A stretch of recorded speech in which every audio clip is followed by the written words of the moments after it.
Buenos días a todos. Soy Joaquín López Herraiz, director de IMP Ingeniería, y hoy vamos a hablar un poco sobre el tema de patentes, que es un tema bastante desconocido, sobre todo en España y en el mundo académico. Y bueno, pues vamos a hacer una visión general, también un poco una perspectiva bastante basada en la experiencia en MIT y bueno, un lugar donde se realizan muchas patentes y donde está como muy... eh, forma parte del día a día del tema de un investigador o de alguien que trabaje en una empresa. Entonces, bueno, voy a tratar diversos puntos. Como digo, el objetivo es que cualquiera que esté interesado en el tema pues pueda tener una visión general. Yo creo que es muy útil al menos saber en qué consiste, eliminar algunas ideas falsas que se tienen sobre el tema y bueno, pues a las personas interesadas darles algunas guías sobre cómo poder profundizar luego más en el tema. Esta presentación está basada en varios cursos realizados tanto en Boston, en MIT, como en España, e intenta pues eso, dar una visión un poco global sobre el tema. Bueno, para empezar, la primera parte responde a la pregunta ¿qué es una patente? Bueno, lo importante es saber qué es y qué no es. Una patente se puede decir que es un título, una propiedad industrial que concede un Estado. Esto ya indica que para realizar una patente tenemos que hablar de una patente en un Estado determinado. Existe una patente, se puede tener en Estados Unidos y a lo mejor no en Europa o en Japón. Entonces es importante distinguir que a la hora del proceso hay que saber dónde se quiere patentar. Esto hablaremos después. Luego, lo que da es la exclusividad para explotar una determinada invención, ya sea su uso, fabricación, exportación, durante 20 años. Esta limitación lo que permite es que después de eso, pasado ese tiempo, cualquier persona, pues teniendo acceso a la información que en principio debe estar reflejada en la patente, podría pasar a usarla. Digamos que la idea que subyace a todo el proceso de patentar es que la persona desvela una determinada invención, la hace pública, pero se asegura que durante 20 años va a ser el único que va a poder hacer uso de ella. Entonces, bueno, se puede pensar que es una parte útil de desarrollo y que permite hacer el progreso, pero también si no se acaba explotando, lo que hace es que invalida o no permite que otras personas puedan usarlo durante 20 años. Bueno, para entender el tema de patentes es muy importante saber en qué consiste el freedom to operate o libertad para poder operar o trabajar sobre una idea o un proyecto. Bueno, la idea es que una patente no te da derecho a explotar la idea. Lo que hace es que impide a otros que la exploten. Si tú patentas, por ejemplo, una bicicleta, solo tú podrás fabricar bicicletas. Si decides no fabricarlas, ni tú ni nadie podrá hacerlo. Esto es importante. Dentro de la cultura que hay en MIT y en otros muchos lugares, se busca solo desarrollar patentes que vayan a tener una finalidad, que tengan un objetivo de ser usadas. Obtener patentes sin buscar su explotación va en contra un poco de esta idea de buscar el progreso. Bueno, esto es importante a la hora de patentar. Por ejemplo, si uno patenta una bicicleta hecha en fibra de carbono, pero otra persona tiene la patente de la bicicleta, nosotros no podremos hacer bicicletas porque no tenemos esa patente. La otra persona que tiene la patente de bicicletas podrá fabricar bicicletas salvo la que esté hecha en fibra de carbono porque esa sería la nuestra.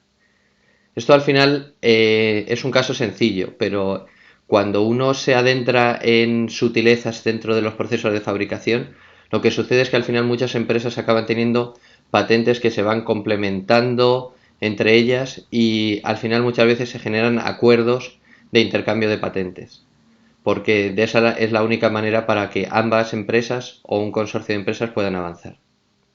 Bueno, también es importante en este ejemplo, como se ve, que hay que intentar que las patentes sean siempre sobre lo más generales posibles. Esto siempre va a ser una negociación con la oficina de patentes para intentar, uno, que sea lo más amplia, y la oficina de patentes que no abarque temas que o bien no se pueden patentar o bien ya han sido patentados.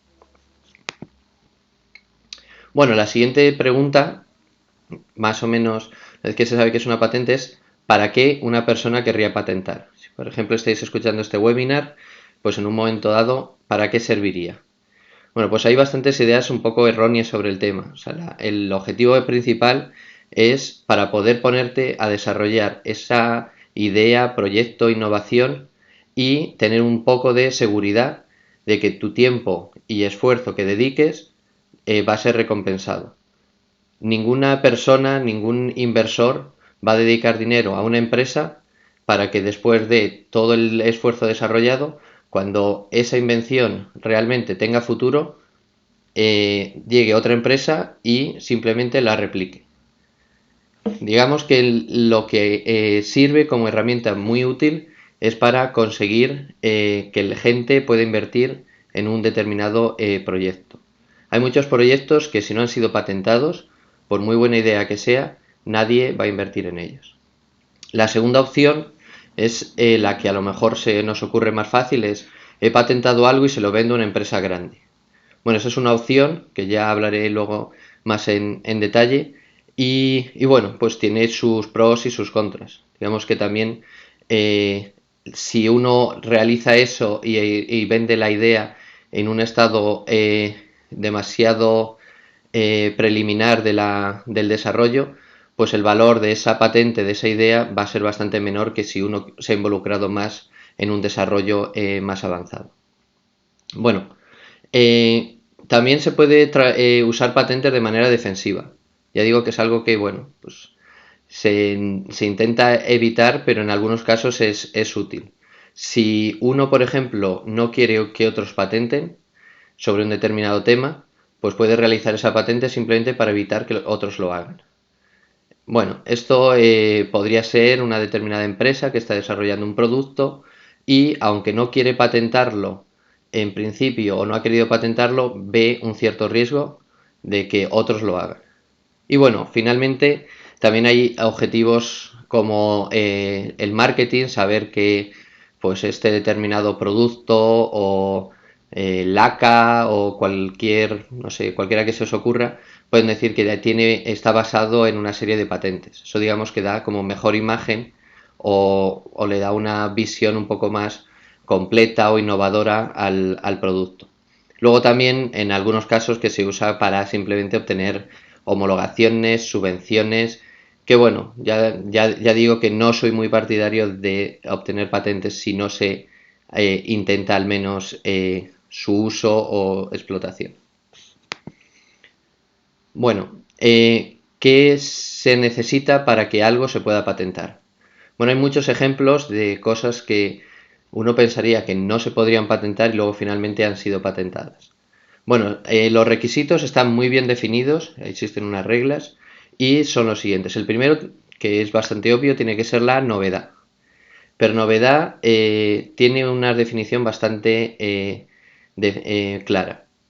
Digamos que no tiene que haber sido ni publicado ni presentado antes en público. Esto es importante porque en muchos casos, bueno, sobre todo a nivel científico, a nivel académico, uno tiene algunos resultados muy buenos, los presenta en una conferencia, se da cuenta de todo el interés que existe sobre el tema y entonces decide patentarlo. Cuando uno va pues a la oficina de patentes o a las oficinas de transferencias de su universidad, las OTRIs, se encuentra con el problema de que ya no es patentable porque ha sido presentado. Entonces, el saber esta regla básica nos puede solucionar o evitar mucho este tipo de casos.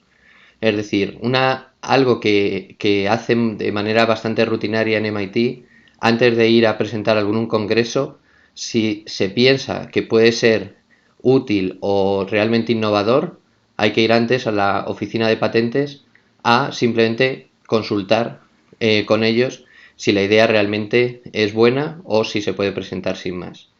Mucha gente lo que hace también a la hora de publicar, si no lo han presentado antes, es obtener la patente provisional, y luego enviarlo a publicar. Como os mostraré, el proceso de publicar y generar una patente en el fondo bueno, tiene bastante en común, es muy similar. Bueno, el que algo es novedoso y no se ha realizado antes es posiblemente la parte más difícil a la hora del proceso, porque es muy difícil encontrar algo que no esté relacionado con algo que haya habido antes. Siempre, como he dicho, se intenta que hacer una patente muy general. Por ejemplo, en vez de la bicicleta, uno no patenta la bicicleta, patenta un medio de transporte sin motor, por ejemplo, en que abarca cualquier tipo de modalidad que a uno se le ocurra. Entonces, bueno, esto lo que va a hacer es que cuando uno vea lo que se llama, bueno, el estado del arte, como qué tipo de invenciones ha habido antes, se puede dar cuenta que, bueno, pues generalmente uno piensa que ya está inventado o alguien ha hecho algo. Bueno, hasta incluso en esos casos existen maneras de poder cubrir determinadas áreas que no han sido cubiertas en patentes anteriores. Eso también es una especie de arte a la hora de saber qué se podría llegar a patentar en un área si realmente interesa desarrollarlo.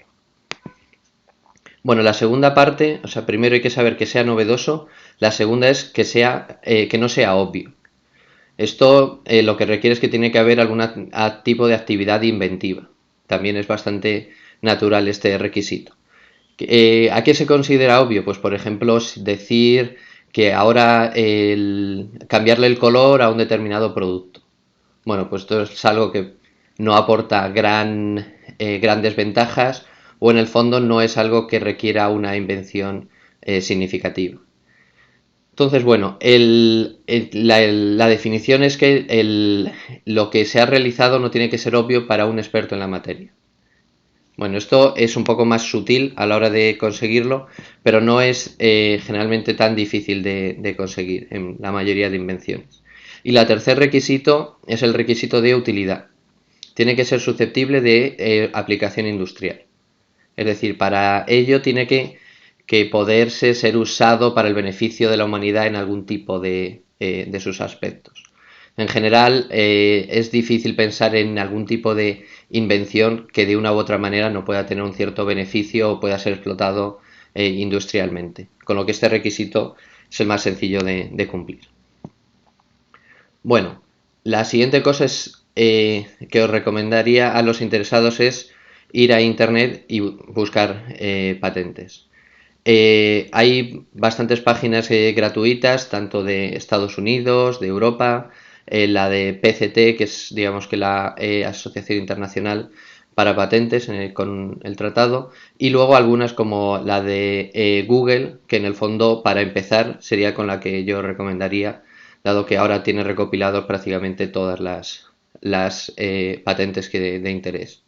Búsqueda normal en Google Patentes, y ahí está una información bastante útil porque podéis ver ejemplos de patentes relacionados con vuestro campo de interés.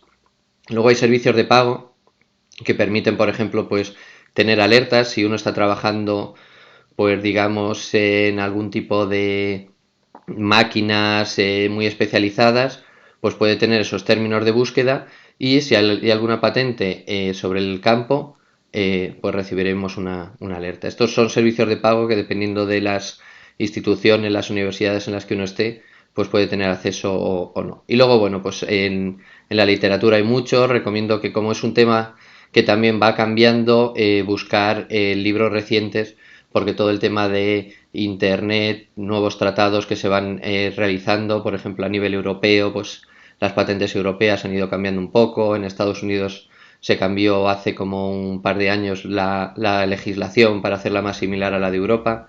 Entonces, bueno, que la literatura que uno lea en libros que sea bastante reciente para evitar esto.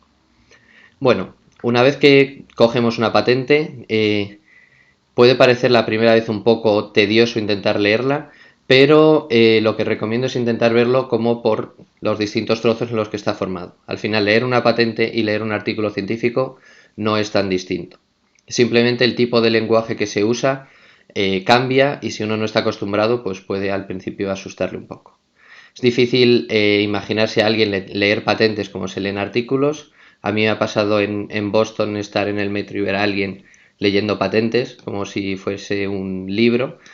Es bastante raro, pero bueno, digamos que hay gustos para todos. Bueno, la primera parte va a tener una definición, el título, luego estarán los inventores, serían como los autores del artículo. En este caso, a diferencia de lo que sucede a lo mejor en artículos, el orden de los inventores no tiene ningún tipo de importancia a quién tiene o quién recibe más o menos. Y bueno, qué institución es la que financia o puede tener luego los derechos. Y luego hay una parte de introducción y métodos, que básicamente sería similar a la de un artículo, donde hay que mostrar el estado del arte, demostrar que uno sabe todo lo que se ha realizado antes sobre el tema y que un poco explicar qué métodos o en qué se basa. De manera general, y básicamente todo eso está basado para que las reivindicaciones, las claims que se definan, que es la parte principal, estén mejor basadas o desarrolladas. Bueno, y luego existe una serie de dibujos. Las claims son realmente una parte corta respecto a todo lo que puede ser una patente. Una patente a lo mejor puede haber desde 10 páginas hasta 50, pero las claims generalmente van a ser como media página, una página como mucho. Digamos que si uno quiere leerse unas cuantas patentes de manera rápida, eso es la parte que se tiene que leer. Y esa es la parte en la que si en un momento dado existe algún tipo de juicio, esa es la parte que se va a estar debatiendo. El lenguaje en esa parte es crucial. Hay que saber dónde poner las comas, qué incluir y qué no incluir. Bueno, como digo, esta parte que es la más importante, digamos que define en qué campos de aplicación se puede abarcar. Si hemos dicho que es un medio de transporte de 2 ruedas, hemos dicho 2 y a partir de ahí ya está definido que solo vamos a basarnos en 2. Si hay un triciclo, no estaría incluido en nuestro medio de transporte de 2 ruedas. Por lo tanto, siempre hay que intentar hacerlo lo más amplio posible. Y luego en el proceso de negociación con las diferentes oficinas de patentes de cada país, se intentaría limar o reducir ese campo de aplicación. Luego existen varios tipos de claims. Generalmente se pueden definir entre las que son de productos, un producto en el que ese producto consiste en una máquina que hace A, B y C, o de métodos, en las que se demuestra una serie de procesos para conseguir un determinado resultado.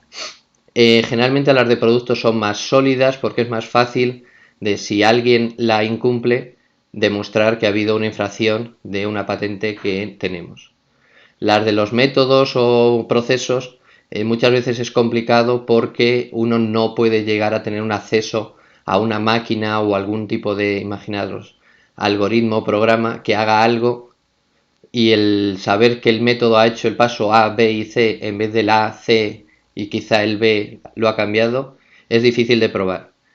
Bueno, luego la segunda división importante en claims es saber que hay unas cuantas, muy pocas, independientes, que son las principales, y luego una serie de claims dependientes de esas. Habrá una principal y luego veréis una serie de ellas detrás, donde se va como definiendo mejor a qué se refiere. Por ejemplo, si hemos dicho el medio de transporte sin motor, luego habría una dependiente donde se indicaría donde ese medio de transporte puede ser una bicicleta. Luego habría otra donde ese medio de transporte puede ser un triciclo.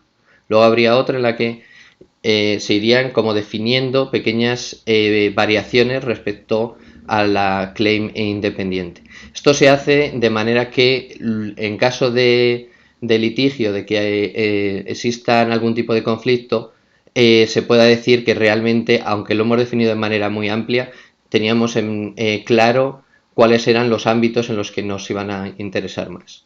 Bueno, esto, como veis, puede ser una parte complicada, pero lo que recomiendo es que miréis algunos ejemplos que os puedan interesar para que veáis que, bueno, en el fondo acaban siendo todos iguales, es un tipo de lenguaje.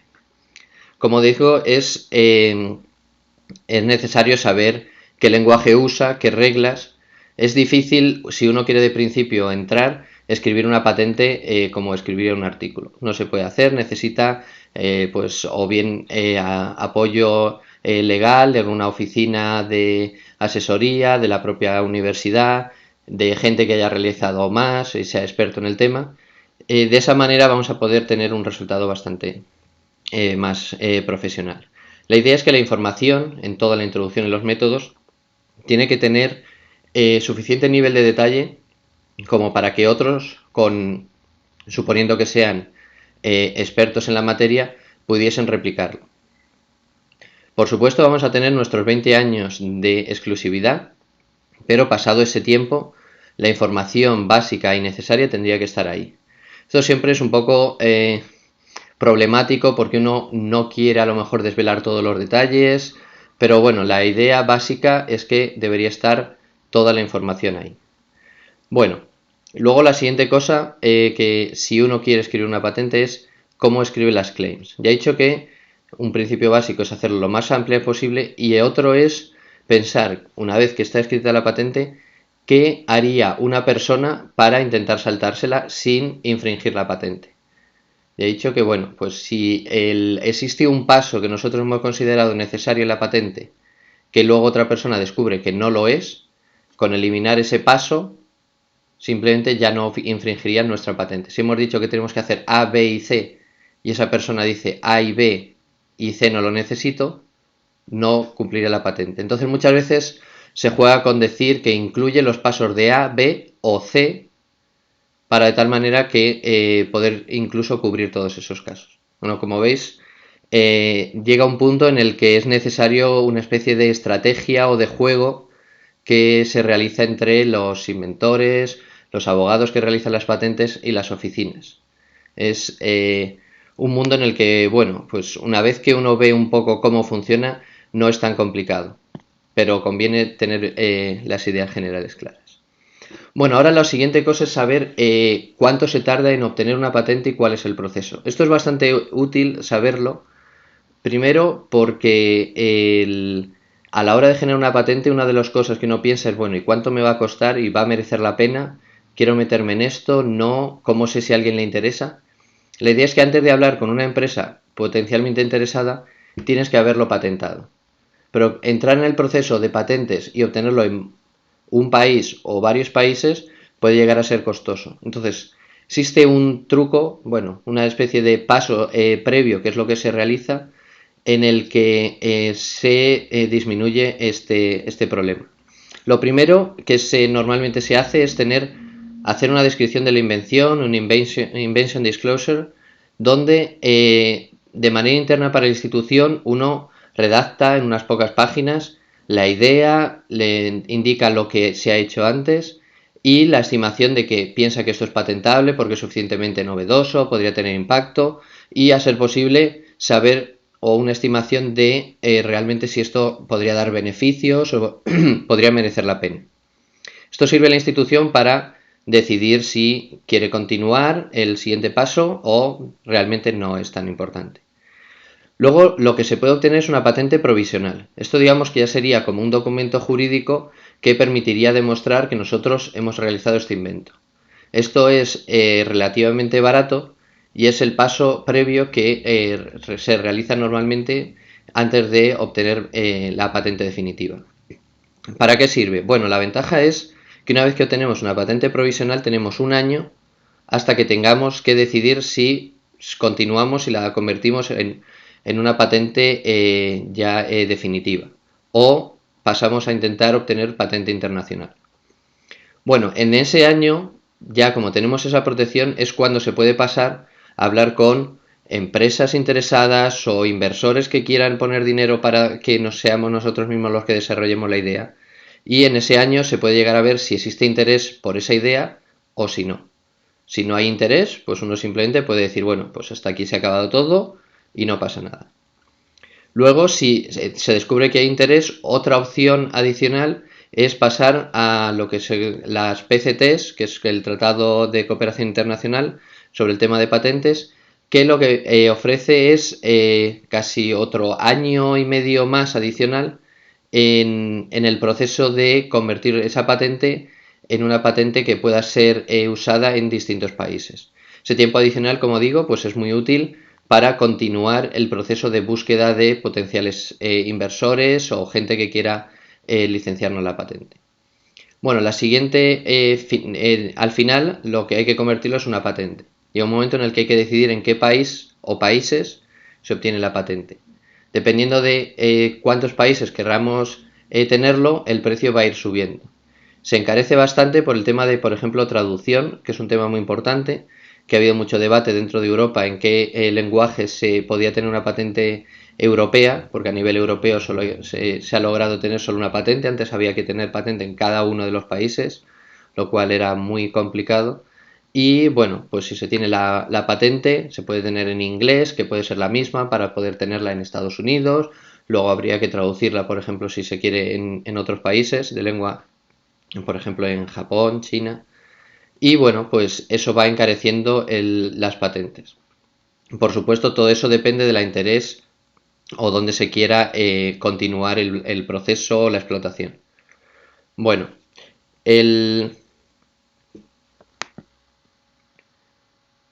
vale, una vez que logramos la patente, hemos pasado por todo ese proceso, siguiente que nos tenemos que preguntar es ¿qué hacemos con una patente?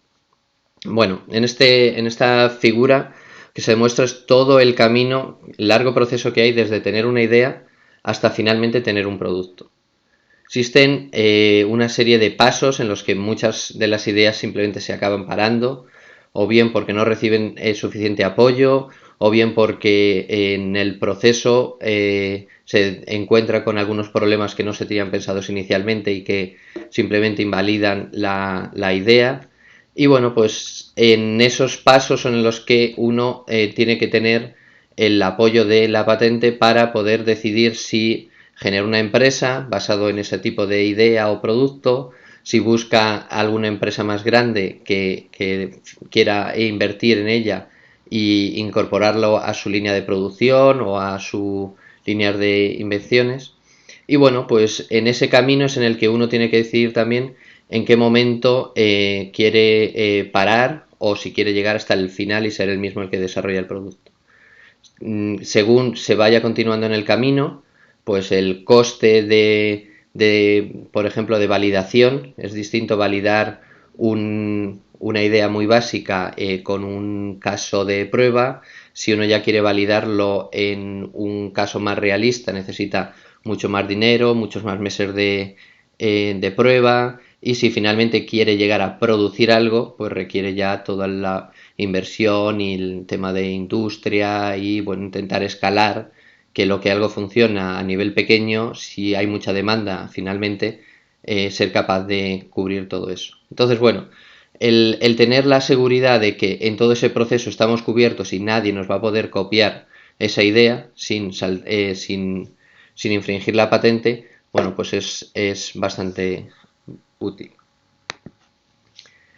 Bueno, una de las opciones, como comentaba, es el tema de licenciar la patente. Si tenemos una patente que consideremos que es valiosa en un determinado campo, una de las opciones más sencillas, si no queremos entrar en el proceso de crear nuestra compañía o involucrarnos en su desarrollo, es simplemente buscar su licencia.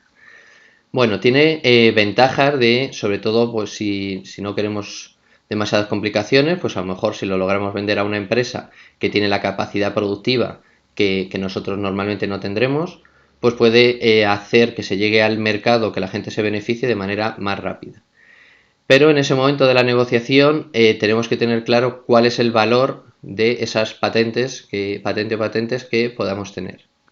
Bueno, ¿cómo se hace esa valoración? Bueno, pues como todo, requiere también bastante experiencia y bueno, mi recomendación es buscar a alguien que nos asesore sobre estos temas porque, bueno, pues puede variar mucho el saber hacerlo bien o el saber hacerlo mal, el resultado puede ser muy distinto. Una de las cosas que hay que ver es pensar en qué ventajas y beneficios ofrece respecto a lo que ya hay.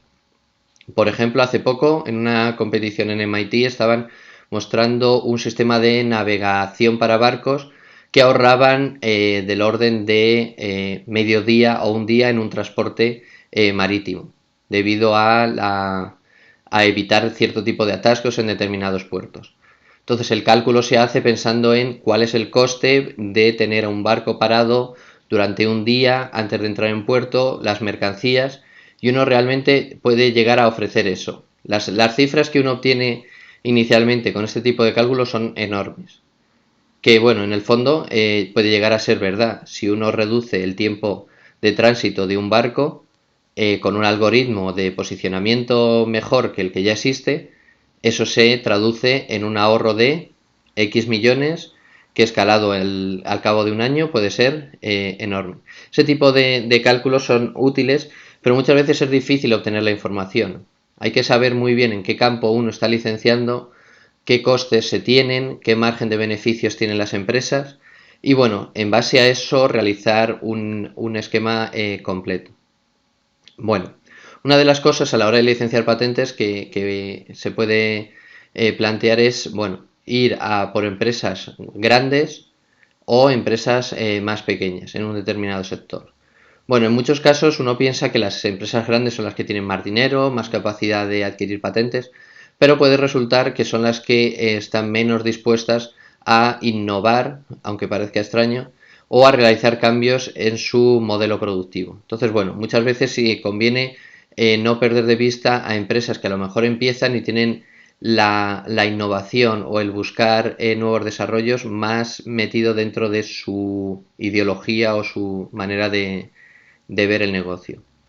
Y bueno, como he comentado antes, cuanto más madura está la tecnología, pues el tema de licenciar las patentes va a ir eliminando riesgos, que es lo que interesa generalmente a las empresas que quieren invertir en nuevas tecnologías o en patentes, eliminar el riesgo de que finalmente en ese proceso que comentaba antes en la figura se quede a mitad de camino porque se vea que realmente no estaba maduro o existen problemas o riesgos que no se preveían inicialmente.